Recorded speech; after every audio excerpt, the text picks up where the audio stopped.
Hi, I'm Ahava Leibtag. Today I'm joined by my friend Kelli Buerger, Director of Growth Marketing at UChicago Medicine, to talk about deep research and growth marketing in healthcare. You've got questions, we've got answers. Let's get into it. Thank you so much for being here. Thanks for having me. What are you most excited about for healthcare marketing in 2026? I think my team has access to more data in 2026 than we ever have before. I have always worked in healthcare marketing my whole career. And when I came into it, I heard a lot of nobody in health systems knows that. You're never going to get that type of data. This isn't a consumer product good, right? And that's great that you want to know it, but we can't give it to you. And in time, we've gotten closer and closer and closer. And I think the most exciting thing now is that we're getting that access to what we needed to know all along. And with that, we can really make more informed decisions. We can be more financially responsible in how we spend our budgets. And we can be more targeted. It's not even just about the business case of it, but also getting to the right patients at the right time because that's what they want. They want care that they can trust when and where they need it. And now that So, we can track it, we can get that for them. yeah, I agree with you. So, here's my question for you. Do you think the holy grail of end to end attribution will happen in the next couple of years? In the next couple of years, yeah. In 2026, probably not, Yeah. right? We still have Yeah. a little ways to go. But also, I don't know. I think everything always evolves. The goalpost is going to keep moving, right? People are just going to continue expanding what they expect, and they should. Yeah, that's interesting. It's interesting because I'm thinking a lot about obviously getting your content ready for agentic AI and what's coming down from that perspective. And I think Yeah. that, you know, I guess what scares me and what also makes me wonder is that so much of us are still running around trying to solve problems that we didn't solve 10 years ago. Do you know what I mean? Yeah. And so how are we gonna take this on now? And yet it's like you're saying, sometimes the goalpost moves so much that those problems, it's like you can't dither around anymore. You just gotta solve them because we can't we can't stop. We've got to move ahead. So I love that term of moving the goalpost. You lead growth marketing in an environment where clinical priorities, patient trust, and business goals all intersect. How do you define growth in a health system context, and how does that definition shape the way your team approaches strategy? Yeah. So, really, as a marketer, that's thinking about three different audiences, and they all have their own wants and needs. And we have to put it all together to get output for them. And our team is trying to deliver the highest quality care to the most people that we possibly can when and where they need it. And to get there, the approach really is to very simply, we have to get buy in from all of those audiences on what we're going to do and then stay in communication with all of those audiences while we're doing it. So we always start with the business case and the clinical areas. We get what their priorities are, and that drives us to kind of where we're going to build the plan. And then from there, I can take that and say, okay, let me dive into this specific audience type. If it's my orthopedic team, let me dive into what their patients from last year looked like. Where did they come from? Where were we able to connect with them? What new things can I tell them? And bringing all of those pieces together, my team can then write the plan. And once we go back to that business audience and that clinical audience and we show them, we're not just giving you a plan based on the marketing, the tactics, and all of those smaller pieces. Let me give you a high picture of what your audience looked like last year, where you have opportunity in that audience. And once they see that we do that, it's really about trust, right? Then they know that we've done the homework.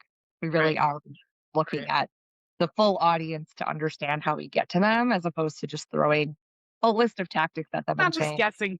yeah, we're not just guessing. Hopefully this list of tactics works. So I loved what you talked about the orthopedics. Walk me through an example here because I'm Yeah, an example girl. So let's say and I'll give you an example that you can then show me what happened. So your you know that you need to get more knee pain, right? Or knee surgery, or how would you talk to me about a case scenario where I can see that business case flow through, how you build that plan, and then how you get that buy-in. yeah. So the growth marketing team has contacts clinically and operationally in each of our service lines. So I will meet with the orthopedics team at or before the beginning of our fiscal year. And we'll say to them, you get around three priorities, and those can be whatever programs or pieces of the orthopedic business are going to be the focus this year. Sometimes that's because we're going to hire a bunch of new providers into this area. Or sometimes it's because we know from a market analysis that there's more need for that in that area. And sometimes it's because knee surgeries bring in money. And so that's what we're going to focus on. So it can be for any number of reasons. But once I get that set of priorities, then my team dives into what did the patients who came in for knee surgery last year look like, and how long were they here? And did we have campaigns that ran? And if we did they perform well? And what was the language that, because sometimes we'll do headline testing even in ads, and what language resonated with them. And then we put together a strategic document and we take it back to the service line to say, we've done all this assessment of what your market looks like. Here's what all of your competitors are doing in the area. And here's kind of our value proposition and the reasons to believe and our positioning that we think you should take into the market this year. Once we get their buy-in in that and they say like, yeah, we should definitely focus on that audience. And sometimes they don't say that, right? Sometimes they're like, yeah, that's great. But I work here and I know that most of my patients look like this. That's when it gets a little challenging. But that circles back to my first answer about the data. You cannot argue with the data if I can show you that maybe it felt like you saw a lot of men last year, but 80% of your patient base is female. So yeah, once we get that buy-in from them, we can work with our team to put together in the background that tactics list. And we do that with data too. What worked well last year and what didn't. Or we even have profiling and segmenting that shows us in this geography, demographically, this audience responds well to direct mail and email. And they don't really respond all that great to like highway billboard. And those things are really nice for us to have really good tools because it allows us to be more financially responsible with the limited budget we have. Yeah. Yeah, it sounds like you're really this is like real targeted, marketing that's very much steeped in data. Yeah. Do you use AI to validate anything around your personas or your data? I love AI because I think it's such a great gap analyzer. Like I'll Hmm. just put it, I'm working on something and I just put it in and I was like, I want you to pressure test this with me, like tear the whole thing apart. Hmm. Boy, did it. I mean, it was nice, Yeah. but didn't have any reservations about hurting my feelings. Yeah. Well, tell me how you're using AI in that capacity. Okay.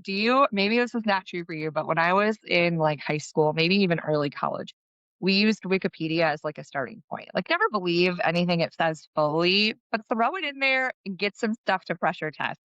That's how I encourage my team to use AI. Throw it to AI, let them spit something back out to you, and then challenge every single thing that it says. Validate it in the data. So I actually do it the flip of what you were just mentioning. I let them start there, and I start there. And then from there, we validate with the other tools that we have available, sometimes with physician insight too. But I love it because it will give you a breadth of information. And then you can really narrow into what you need or want from there and then, of course, validate against it to ensure it all checks out. I hear what you're saying. Where I am different, I think, in my approach to it is that I don't try to let it draft for me or start my idea points because I'm a creative person and I want Mhm. the creative ideas in and then have it pressure test against me. Yeah. I'm not a data person though. So like, I mean, obviously I use data constantly, but I wonder if I was more if my brain worked more like that, if I would start with AI. I don't know. I kind of want to like explore and get my fingers dirty before I allow Yeah. to point me in a direction that maybe I'm not ready to go in or I would want to find myself. I don't know. It's fascinating to me to hear how different people use it. Yeah. It's Definitely. I'm glad to hear that it's helping you. Is it helping you think better than you used to think? I think it's just helping me think faster than I used to think. I could always get to these insights, right? But it would have taken me probably, I would have had to comb through like AI does all of the different tools that it uses. And Yeah. now that it accumulates it all into one, like I said, it will spit something out for me that I can go through quickly and then pressure test and validate what comes out of Yeah. it.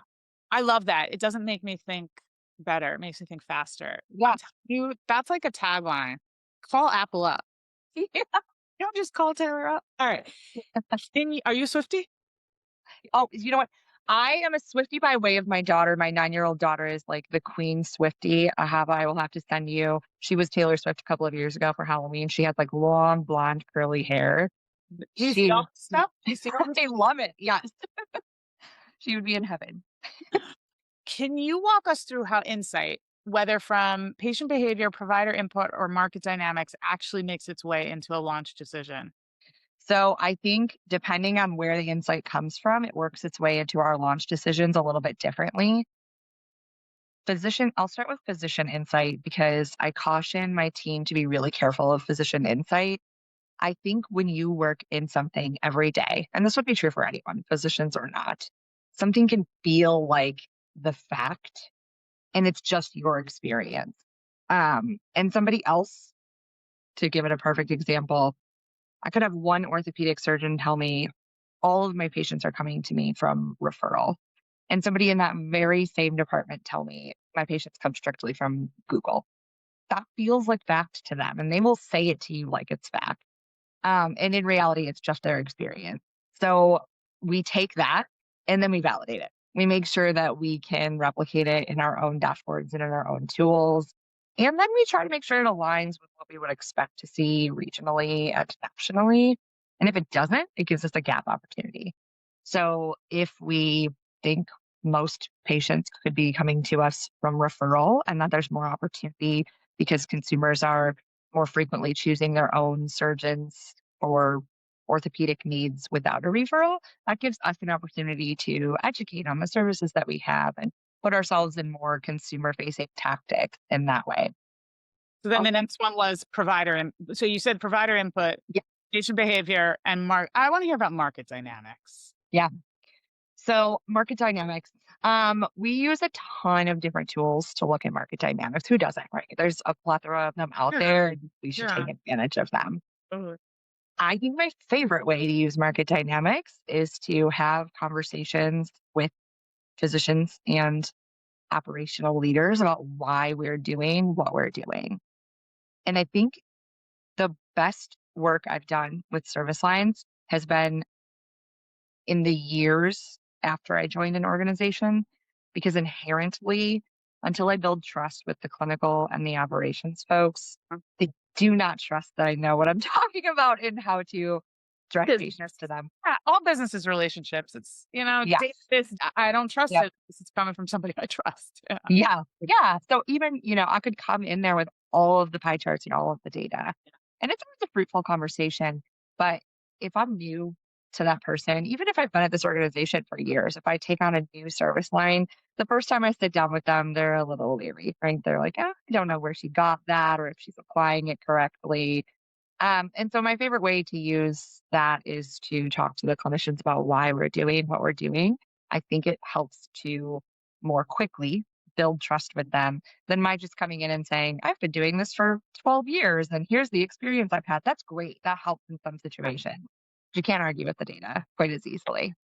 No, I've had people try though. Yeah, me too. I've also had people say, like, I know you're right about that. I want to try this. So I want to go back to this market dynamics thing. So I Yeah, was just, do you know Andy Crestodina? He's a Chicago guy. no. He's great. He's a great person to follow. So he's doing a ton with prompt engineering, and he showed me a prompt yesterday about like, are you creating content that's aligning with patients' likely prompts? And I was thinking about Mhm. what we were just talking about and the market dynamic piece.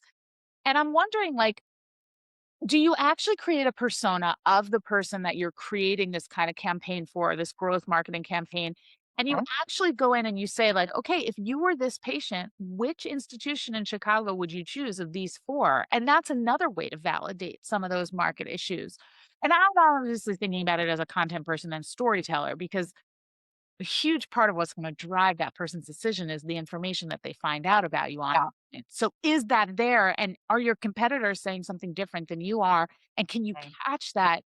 Because if you're validating it at the strategy level, then you can go back to the tacticians and say, I'm going to go ahead with this, but I need you to fix these parts of it. Otherwise, we're not going to win at this. Right.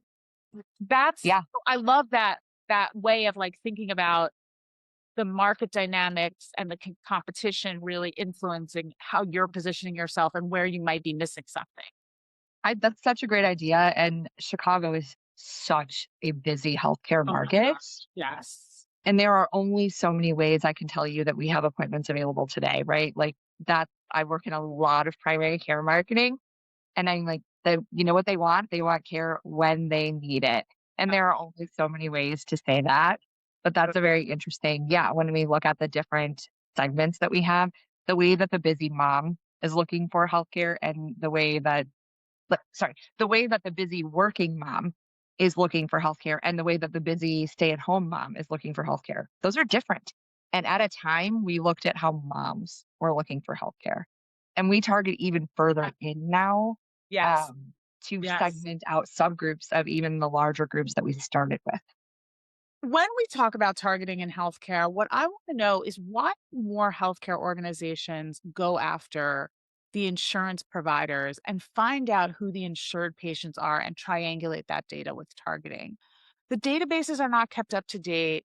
The information is not easily available for people online. Like, what are we doing? If we want the right payer mix, why aren't we just simply going after the patients who we know can get our services and pay for them? Yeah, I think that's a great question. I find any work that I have to do with insurance companies to be very challenging. Like, I think HIPAA is challenging. And then I work with insurance companies and HIPAA, along with whatever other rules and regulations they have, makes it so challenging to communicate directly.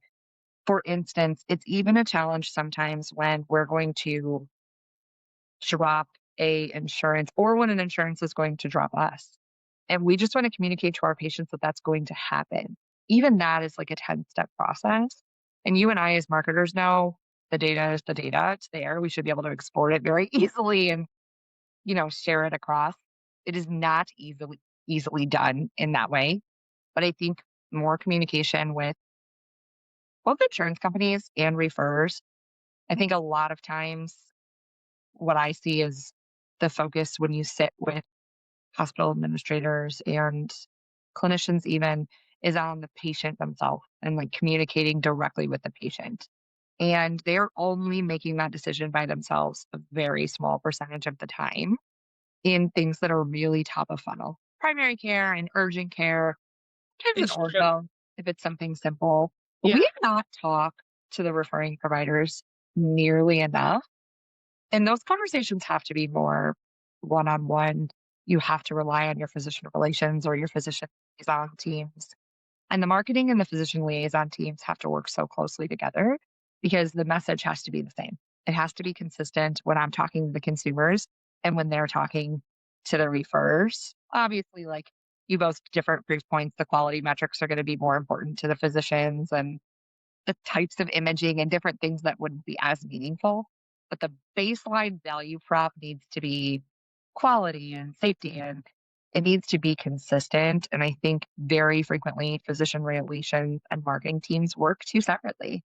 And so the message is not concise and consistent amongst those two audiences. I agree with you 100%, and I can give you 1,000 stories about that, but one story I'll tell you that I found fascinating was that I was once talking to a transplant, the head of transplant, not the doctor, but the operational side of it, Mhm. and we were talking about her physician referral program, and she was saying it was really falling apart for her, and she felt like 2 competitors across town were getting more transplant referrals, even though they had better outcomes. So I was asking her questions and I said to her, how do you track who the referring physicians are? And she's like, well, when we get a transplant order, my data takers don't have time to put in who the referring physician is. I said, so make it a field that they can't override. Like that's enough. Mandatory. That's like a classic choice architecture thing. And Yeah. she's like, they don't have time for that. And I'm like, okay, well, if they want to have jobs and you want to have a job, maybe they should have time for that. And that's where I think what you're saying is so true. It's like everybody has to decide what the priority is. Obviously, the priority is patient care, but if you don't get more patients, you can't provide better patient care because you can't keep Right. learning from the patients that you Yeah. have. That's where, and this is like a simple one. I said to her, the orders are in front of them, right? She's like, yeah. So I'm like, the doctor's name is on there, right? She's like, sometimes it's not.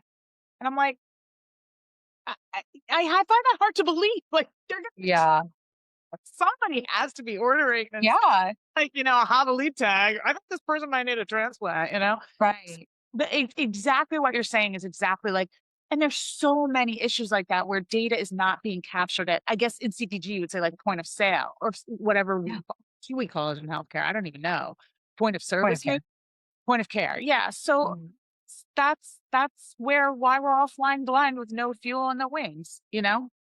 When I was first seeking data in a role where I was working mostly with primary care, I could not get data out of my own systems because our front desk teams and our schedulers were overriding the question, do you have a primary care provider?